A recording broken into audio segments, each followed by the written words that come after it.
your question on crime is a really good one. We often hear it on the doorsteps. People are always saying they don't feel safe. We've spoken to head teachers. They feel that they can keep kids safe in school, but they can't keep them safe on the way home. Parents are wanting their kids to play on the street, but don't feel safe on that. People always say that they come to the town centre and don't feel safe for, spending their money and spending their leisure time here.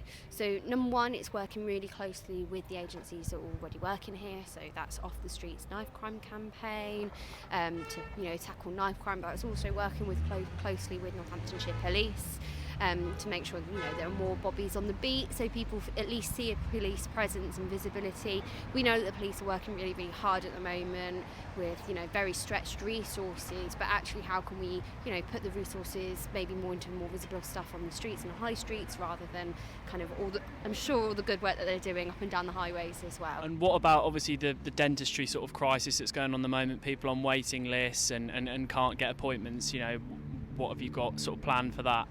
Yeah, you can see it in Bristol. A very similar thing happened here. NHS dentist opened in Corby and the entire county went to kind of surround them and get on the wait list.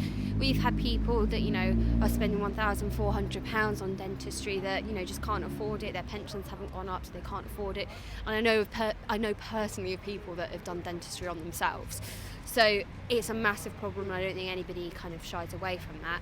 What we're going to be doing, and actually I think the Tories have nicked this plan, so we're going to be taking away the non-dom status and the non-dom tax loophole to fund 700,000 extra dentist appointment, which I think they came out with today. And then finally, homelessness. Obviously with the cost of living crisis, homelessness is big everywhere, but what are you going to do obviously about it in your locality?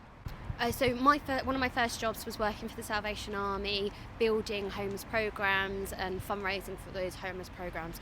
And homelessness is a symptom, it's not a cause, so it's a wraparound things. There could be addiction services, there could be high cost of living, or there is high cost of living. It could be, relationship breakdown, it could be domestic violence. There's loads of factors that contribute to homelessness.